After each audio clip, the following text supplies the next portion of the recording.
Hey folks, so last week we were starting to look at financial math and we started to look at exponential functions, right? So if you remember, what we were looking at a function that looked like this. We had c sub n equals a times rate to an exponent, which is n. And remember, we knew a was our initial value. We knew c sub n was our final value. Rate was the growth rate, right? How fast something is increasing or decreasing.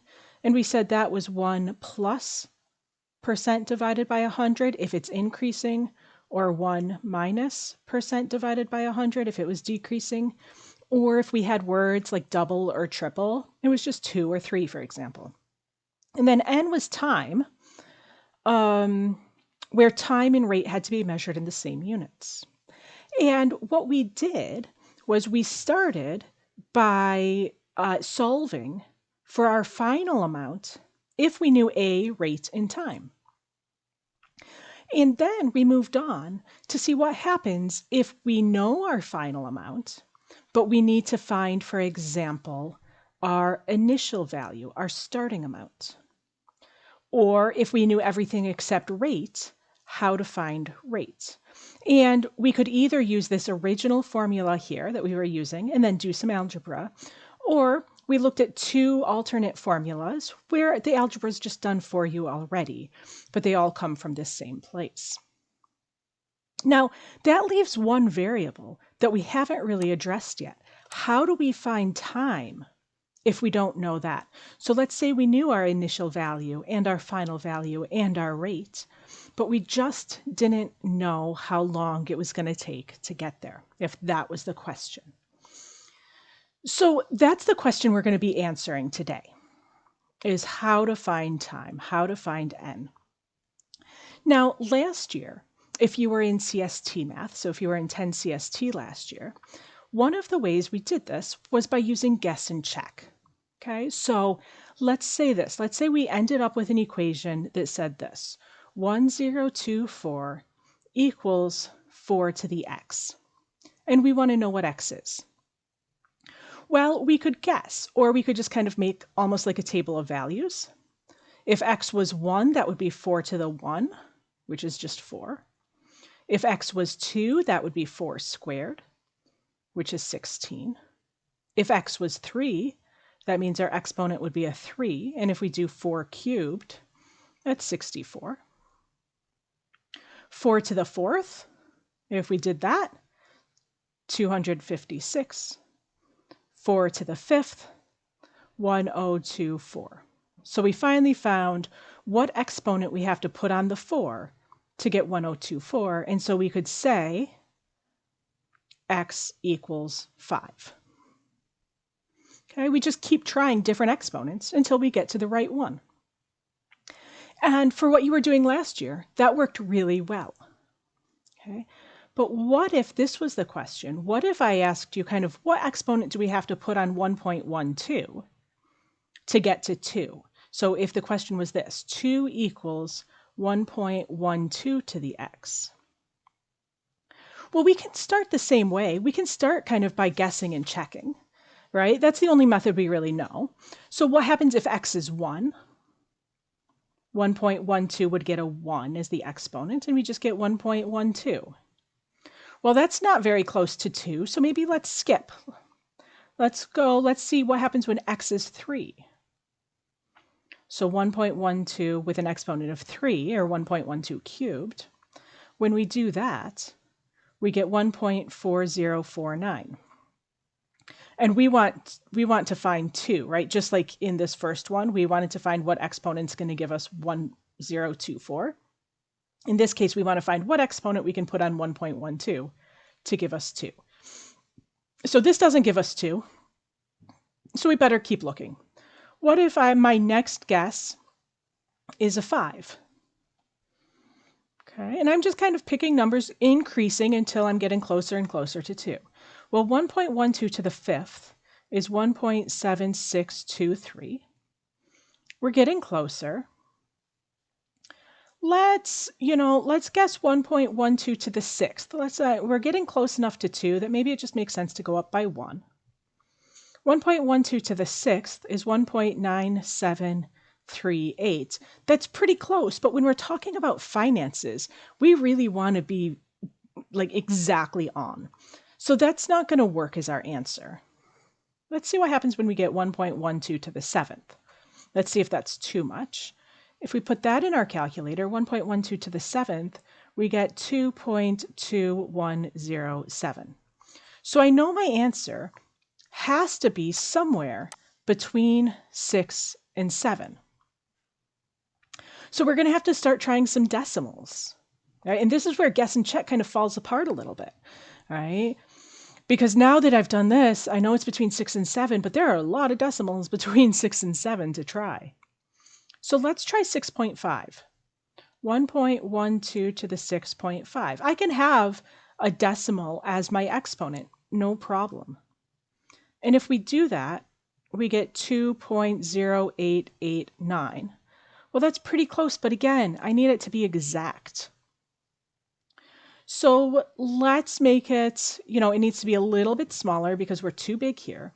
So let's try 1.12 to the 6.3. And if I do 1.12 to the 6.3, I get 2.0421. Oh, that's better. 1.12 to the 6.2. We're getting closer. 1.12 to 6.2 is 2.0191. Getting there. 1.12, what about 6.1? If I do 1.12 with an exponent of 6.1, I get 1.9963. Uh-oh. Now I know that my exponent has to be somewhere between 6.1 and 6.2. So, maybe my next exponent that I try is 1.12 to the 6.15, right? But, this method is just so long, and we may never get an exact answer. So there has to be a better way. And in fact, there is. And so this year, what we're going to do is instead of guessing and checking, right, because this just takes so long, instead of guessing and checking, we're going to use something called a log.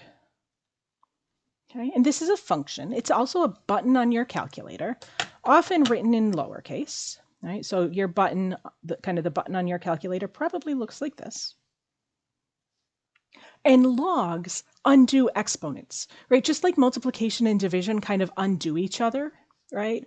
Or if we had x squared, to get rid of this squared, I could take the square root of it, right? That would give me just x. So to get rid of a squared, I can take the square root, right? We were doing that last week. Logs and exponents kind of are the opposites of each other. So in your notes today, we're going to look at this idea of a log. What is it? And then we're going to look at how we can use it for our specific cases. Like, how are we going to use this log function to solve for time? Okay. So what I need you to do at this point is open your workbooks and let's look at page 104. And page 104, we're going to start talking about logarithms, and logarithms just shorten to logs, right? So when I say log, I really mean logarithm, but we're just going to shorten it to log. Okay. And so this just says kind of what we've gone over. We've solved for everything except for x, or kind of in our case, n, our time, right? And in order to solve for time, we need to use these logarithms. And here's how exponentials and logarithms are related to each other. Let's say that I wrote down, let's say that I wrote down 8 equals 2 cubed. This is a true statement, right? If I do 2 cubed on my calculator, I do get 8. This is true. Well, I can write this as a log. And it's just a matter of kind of rearranging these numbers. So the first thing I do is I take the exponent and I put that over by itself. So now instead of 8 equals, I'm getting my exponent 3 equals log. Our log has two numbers with it, a base, which the base of the log is the base of the exponent. So if you remember, the base of the exponent is the number that we put the exponent on. So we're going to put the base, it becomes a little number down here, and then 8. Right, this 8 comes over here. Now, on your calculators, you probably have two different log buttons, and one might be the second function of another, and one might not. One of your log buttons is just going to say log, and that's the one we're going to be using most of the time. The other button, if you have it, not all calculators have it, the other button will look like this: log with a box and a big box, or log with an X and a Y. And that's because this number here, this 2 here, can change. And sometimes it can be 2 or 3, right? It just depends what our exponent is. This button, this just plain log button, assumes that the base, what's this 2, is a 10. And that's going to be okay for what we need. Okay? This button here lets us do any base we want.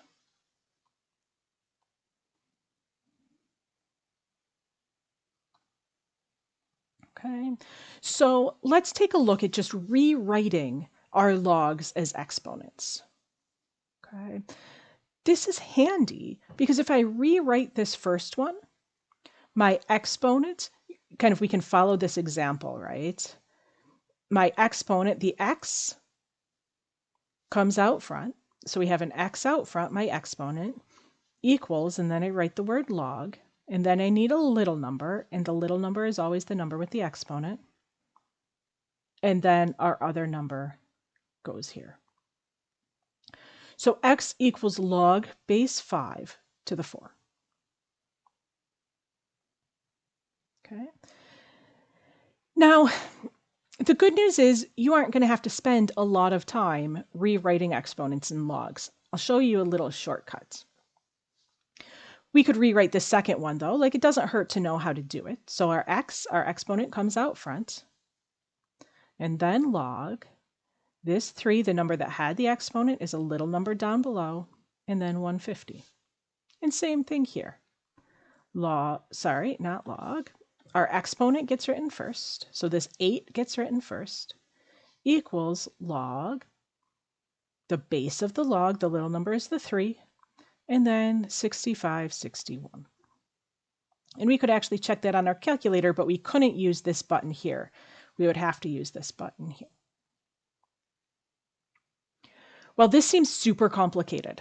So let me show you a way that kind of simplifies it for what we need in terms of our financial math. Okay. So if we're trying to find the exponent, okay, so here x is the exponent in our function, right? It's n. If we have c to the n equals a times rate to the time, right? This just means we're solving for the exponent. Here's what we can do. Our exponent x equals log of the lonely number. By lonely number, I mean the number that's all by itself. So we can say log 8. And now we don't have to worry about a base. Remember these bases up here, right? These numbers up here, they were kind of giving us trouble if we wanted to put it in our calculator. And so now we don't actually have to worry about it. Divided by log of the number with the exponent. In this case, it's 2, right? 2 has the exponent on it. So log the 8 comes from here. The 2 goes down below. And now in our calculators, we can type that in, right? In your calculator, let's write that over here, kind of on a calculator. The buttons I would push my log button, and then I would push my 8 because I want log 8 first. And my calculator automatically gives me a bracket there, so I need to close my bracket. So I'm going to type in 8 and then a closed bracket, divided by log. So we're going to divide by, because fractions, this just means division, right? Divided by, then I'll push my log button again. It automatically gives me a bracket. Yours might not. If it doesn't, I'd be tempted to put a bracket in, right? And then 2 bracket equals. And if I do all of that, I get x equals 3. And this makes some sense because 2 to the x is 8. Well, what does our exponent have to be? Right? 2 to the 1, if we were just to use guess and check, would be 2. 2 squared, 4. 2 cubed is 8. So this tells us that we have to do 2 cubed in order to get 8.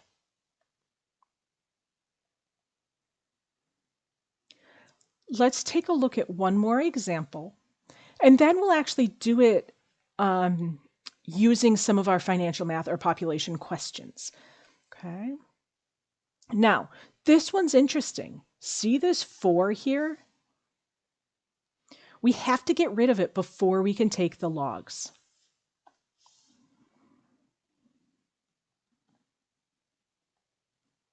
So I'm just going to say get rid of any multiplication before solving for x.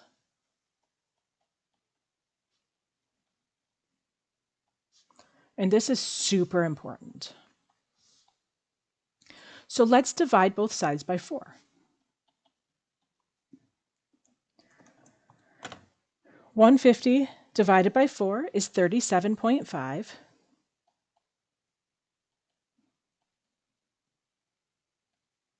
And then we're going to use this formula we had up here. We're going to take 2 logs.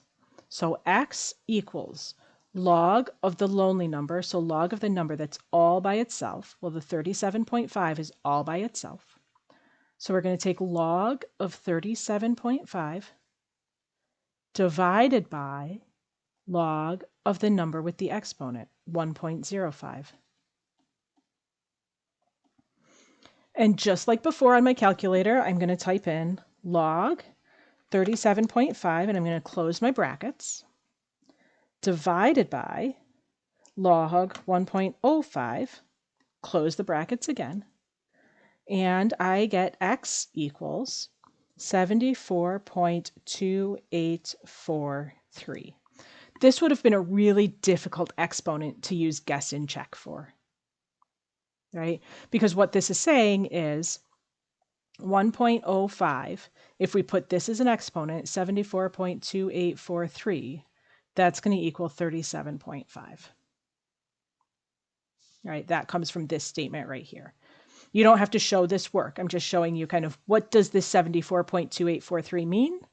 It means that's the exponent we have to put on. Okay. You're going to do a couple practice questions, but before you do those, I want to show you how we're going to use this in the context of our financial and population type questions. So let's go on to page 105. And you know, just how we were solving for some other variables, there were 2 formulas. We could either start with our basic formula, Cn equals A times rate to the n. All right, we can either start with this one and do some algebra first, or we can start with this one if we want the algebra already done for us. The same thing here, okay? We can do it either way. The second one is just the first one already rearranged for you, okay? So I'll show you both ways. And just like when we're solving for the other variables, you can use either way that makes the most sense to you. Before we do any of that though, we always start our questions by listing our variables. A, C sub n, rate, and n, time. So Bill has 2 grams of cells. Okay, so our initial value, 2. The amount of cells increases by 12% every month. So our rate, it's increasing. So it's 1 plus our percent, 12% over 100, which is 1.12. We want to know how long it takes, how much time it takes for Bill to get to 4 grams. So we know everything except N. So the first way that let's do it is by using our original formula. Okay, and let's do that because that's the way that I always do it. I just find the algebra is not too tough, and this way I only need to remember one formula. So let's put in what we know. We know C sub n is 4. We know A is 2. We know our rate is 1.12. And we know our exponent is n. Remember how last time in our last example I said we always have to get rid of our multiplication first? We have to get rid of this first before we take the log. So let's divide both sides by 2. 4 divided by 2 is 2. And then we're just left with our number with an exponent. And now, all right, just as a reminder, we're going to take the log of the lonely number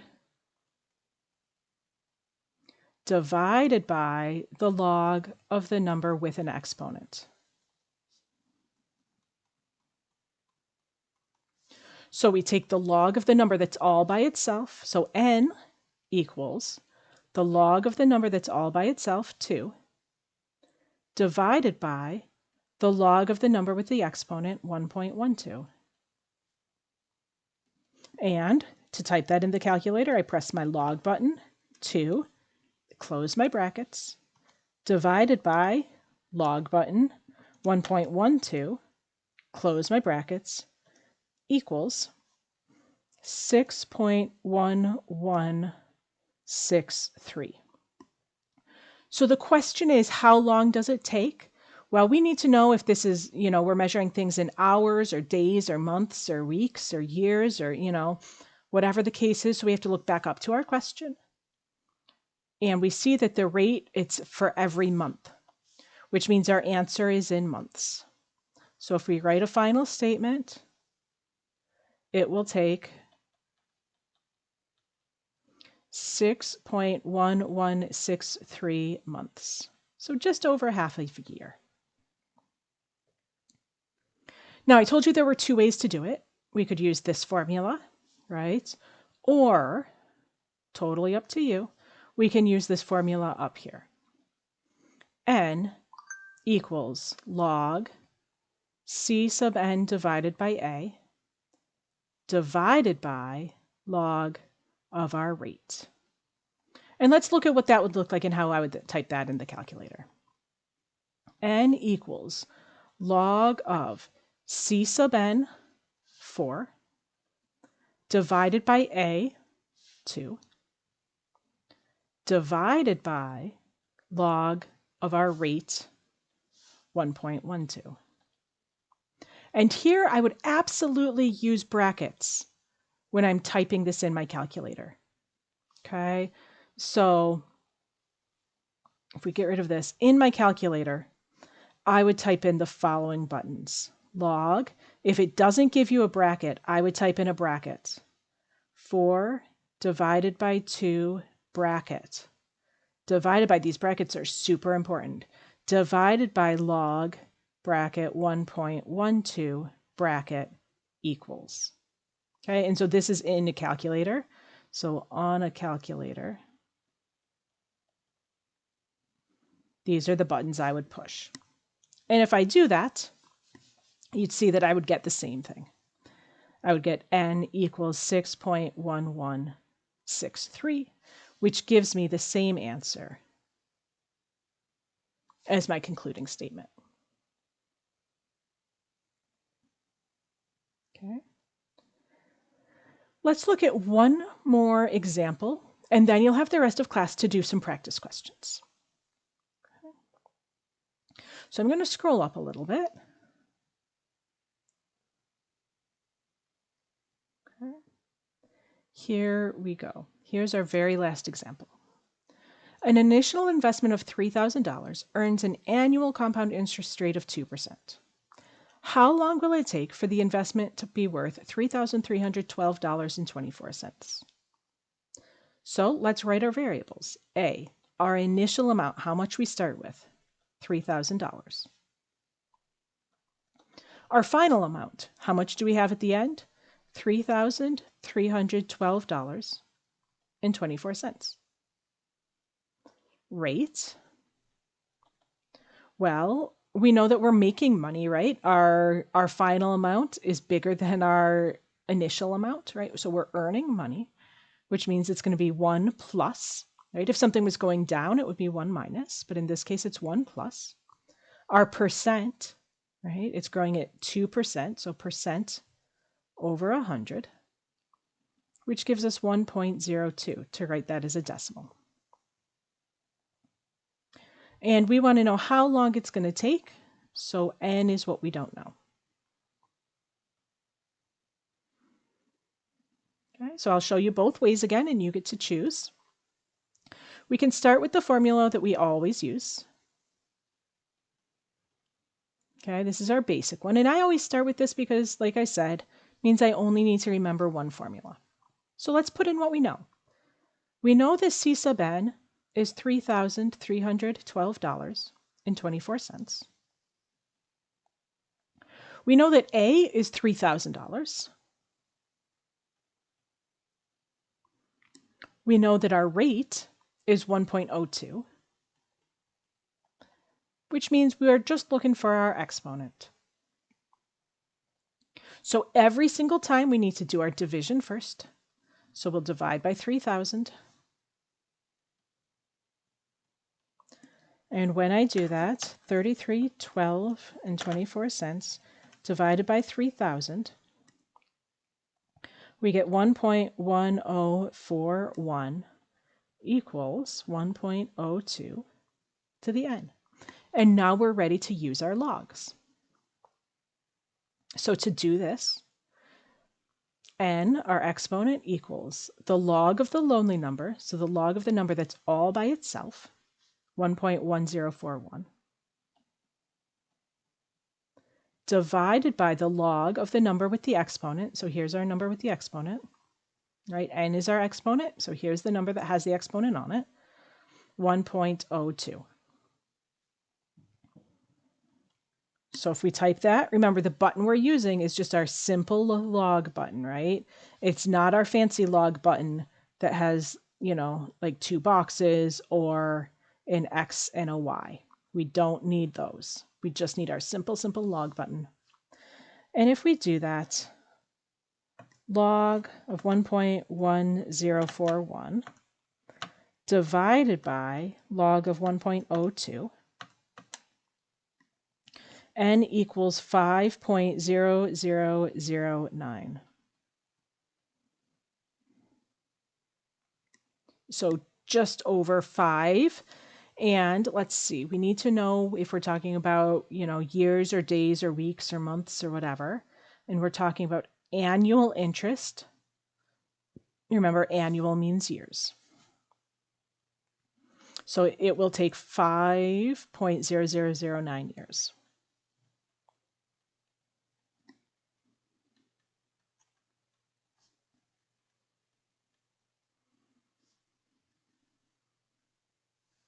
Okay.